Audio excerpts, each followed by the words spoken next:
الحمد للہ رب العالمین والصلاة والسلام علی سید المرسلین۔ حضرت سیدنا قتادہ رضی اللہ تعالی عنہ فرماتے ہیں، ایک آدمی بارگاہ نبوت میں حاضر ہوا۔ آپ صلی اللہ تعالی علیہ وآلہ وسلم مکہ شریف میں تھے۔ کہنے لگا کہ آپ ہی ہیں جو اللہ کا رسول ہونے کا دعویٰ رکھتے ہیں؟ آپ صلی اللہ تعالی علیہ وسلم نے ارشاد فرمایا، ہاں۔ سائل نے پوچھا، سوال کرنے والے نے سوال کیا، اللہ تعالیٰ کے یہاں سب سے زیادہ محبوب عمل کیا ہے؟ اچھا کام کیا ہے؟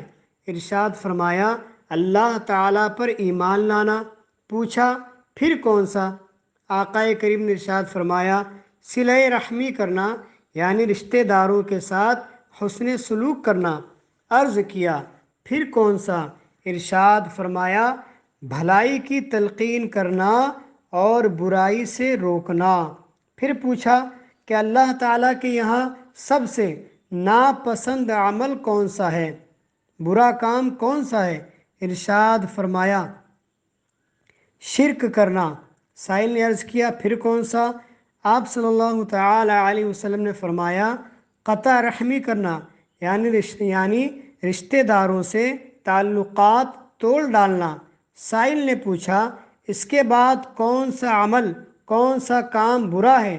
آپ صلی اللہ تعالی علیہ وسلم نے ارشاد فرمایا، امر بالمعروف و نہی عن المنکر کو چھوڑ دینا، یعنی نیکی کا حکم کرنا اور برائی سے منع کرنے کو چھوڑ دینا۔ یہ عمل بھی اللہ تبارک و تعالیٰ کو ناپسند ہے۔ سرکار مدینہ صلی اللہ تعالی علیہ وآلہ وسلم کا فرمان عالی شان ہے، تم میں جو شخص بری بات دیکھے اسے اپنے ہاتھ سے بدل دے، اور اگر اس کی استطاعت نہ ہو، اس کی طاقت نہ ہو تو زبان سے بدل دے، اس کی بھی استطاعت نہ ہو تو دل سے، یعنی اسے دل میں برا جانے، اور یہ کمزور ایمان والا ہے۔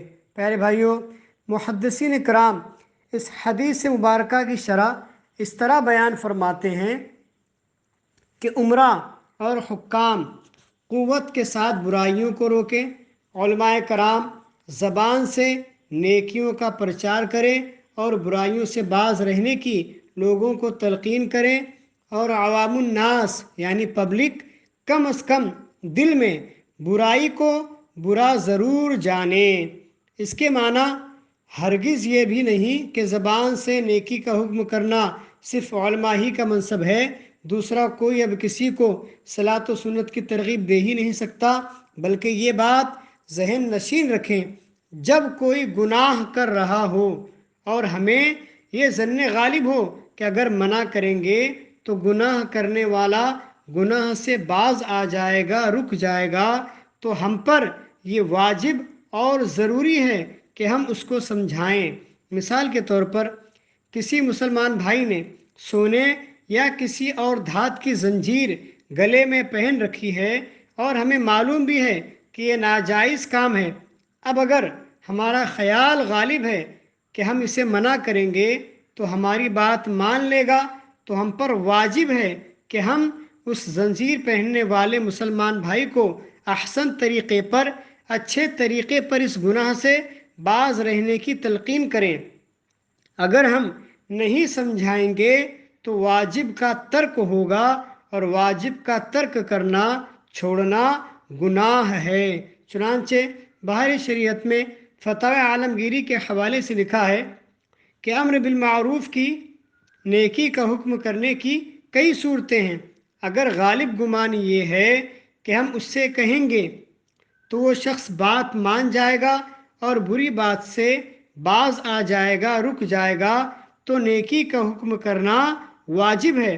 اب ہمیں امر بالمعروف سے رکنا جائز نہیں، اور اگر گمان غالب یہ ہے کہ وہ طرح طرح کی تہمت باندھے گا، گالیاں دے گا، تو ترک کرنا افضل ہے، اسے چھوڑ دینا بہتر ہے۔